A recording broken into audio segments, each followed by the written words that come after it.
Hello friends, मैं हूं प्रभात पोद्दार और आप देख रहे हैं खबरी स्पेशल्स।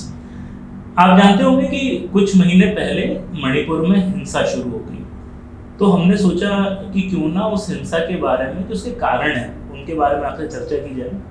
देखिए, जो जैसे कि अक्सर होता है कि नॉर्थ ईस्ट के जो राज्य हैं उनको कहीं ना कहीं उनके जो कॉन्फ्लिक्ट्स और इश्यूज हैं वो कहीं ना कहीं मेन स्ट्रीम मीडिया में उतने ज़्यादा नहीं आते। देखिए, ये तो कवर हो जाता है कि हिंसा हो रही है, लेकिन उसके पीछे कारण क्या है वो शायद उतना अच्छी तरह कवर नहीं हो। तो हमारी कोशिश है इस वीडियो के द्वारा कि शायद हम आपको एक इंसाइट दे पाएं। 3 मई 2023 से ये हिंसा शुरू हुई है, जिसमें 70 से 100 लोगों के बीच में लोगों की मृत्यु हो चुकी है, हजारों लोग डिस्प्लेस हो चुके हैं। तो इसका कारण क्या है? कारण ज्योग्राफिकल भी है और डेमोग्राफिक भी है। देखिए, मणिपुर में 2 प्रमुख ट्राइब्स हैं, एक प्रकार से मान लीजिए, या 2 प्रमुख समुदाय हैं। एक है मैथई और एक है कुकी। मैथई बेसिकली हिंदूज हैं, मुस्लिम बुद्ध सब हैं इसमें, और कुकी मेजॉरिटी जो है वो क्रिश्चियंस की है। मैथई जो हैं वो मेजॉरिटी हैं, मतलब अलग अलग जगहों पे अलग अलग आंकड़े, 50% कोई बोलता है, कोई 65% पॉपुलेशन बोलता है। कुकी की पॉपुलेशन करीबन 40% मान लेते हैं, यानी मेजॉरिटी मैथई है और माइनॉरिटी कुकी है। ठीक है, अब जो कुकी समुदाय है वो एसटी के श्रेणी में आता है। एसटी यानी शेड्यूल्ड ट्राइब। तो जो शेड्यूल्ड ट्राइब के क्षेत्र हैं आइडेंटिफाइड मणिपुर में, वहां पे सिर्फ वो कम्युनिटीज रह सकती हैं जो शेड्यूल्ड ट्राइब है। अब इम्फाल वैली जो बचा हुआ हिस्सा है उसमें हर कोई रह सकता है। प्रॉब्लम ये है कि जो शेड्यूल्ड ट्राइब का डिफाइंड एरिया है वो टोटल मणिपुर का 90% है, यानी जो 90% एरिया है मणिपुर का वो शेड्यूल्ड ट्राइब के लोग ही वहां रह सकते हैं। दूसरे समुदाय के लोगों को वहां रहने से पहले परमिशन लेनी पड़ती है, वो बेसिकली वहां पे बहुत कॉमनली रहते नहीं हैं। बचा हुआ जो 10% हिस्सा है वहाँ बाकी सब रहते हैं, यानी जो 60-65% मैथई हैं उनको कहाँ रहना पड़ता है? बस 10% हिस्से में रहना पड़ता है, जहाँ पे बाकी समुदाय के लोग तो रह ही सकते हैं, लेकिन 90% हिस्से में कुकी और जो वहाँ के बाकी के शेड्यूल्ड ट्राइब्स हैं वो रह सकते हैं। कन्फ्लिक्ट यही है।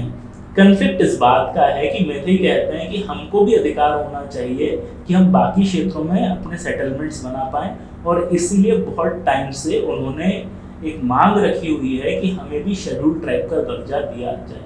अगर मैथई को शेड्यूल्ड ट्राइब का दर्जा मिल जाए तो उनके पास भी अधिकार होगा उस रिजर्व्ड 90% एरिया में जमीनें खरीद पाने का। एक कॉन्फ्लिक्ट और है। मैथई का कहना है कि जो कुकी पॉपुलेशन है रिजर्व्ड एरिया में वो बढ़ रही है। अब बढ़ती तो भी नॉर्मल है, बच्चे पैदा होते हैं और पॉपुलेशन बढ़ती है, लेकिन इनका कहना है कि ये बहुत ही अनरीजनेबली फास्ट तरीके से कुकी समुदाय की पॉपुलेशन बढ़ रही है। प्रोबेबली इसका कारण है म्यांमार। देखिए, मणिपुर म्यांमार से बॉर्डर शेयर करता है, तो इनका कहना है कि म्यांमार से बहुत सारे लोग आते हैं और इन रिजर्व्ड एरियाज में रहने लगे हैं, और कुकीज उनको फेवर करते हैं ताकि वो पॉपुलेशन बढ़ जाए, और भाई बढ़ जाएंगे तो कहीं ना कहीं उनकी एक आधिपत्य बढ़ेगा। तो इसके कारण बीच में सरकार ने जो इलीगल इमिग्रेशंस वाले लोग थे उनको भगाने की शुरुआत करी थी। इस पे कुकीज का कहना है कि भाई इलीगल इमिग्रेशन के लोग यहाँ नहीं हैं, ये हमारे ही लोग हैं, सरकार बस इनको हटाना चाहती है ताकि कुकीज के साथ प्रॉब्लम क्रिएट किया जा सके। कुकी लैंड ओनरशिप में ऊपर है और मैथई पॉलिटिकल रूप में ज्यादा सक्षम है। 60 सीटें हैं टोटल अगर हम विधानसभा की बात करें मणिपुर में, उनमें से 19 जो है वो तो शेड्यूल्ड ट्राइब्स के लिए ऑलरेडी क्या कहते हैं रिजर्व्ड है, तो उनमें तो भाई जाहिर सी बात है शेड्यूल्ड ट्राइब के लोग ही जीतेंगे। बाकी जो 40-41 सीटें बची अनरिजर्व्ड, उसमें से 39 में मैथई जीते हैं, यानी पॉलिटिकली मैथई लोगों का ज्यादा पावर है और लैंड ओनरशिप में कुकीज का। इन बिटवीन हाई कोर्ट ने एक फैसला दिया या गवर्नमेंट को एक प्रकार से निर्देश दिया अभी रिसेंटली, जब उन्होंने अप्रैल में कहा कि भाई साहब एक काम करिए, मैथई को भी शेड्यूल्ड ट्राइब का दर्जा दे दिया जाए। इसके विरोध में कुकी समुदाय के लोगों ने विरोध प्रदर्शन चालू किया, और वो शुरुआत थी इन हिंसक झड़पों की।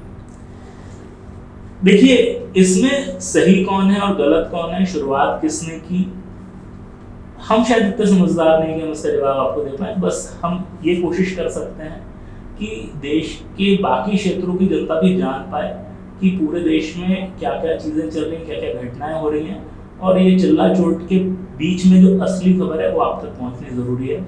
तो बाकी जुड़े रहिए खबरी के साथ, क्योंकि खबरी की हर खबर पर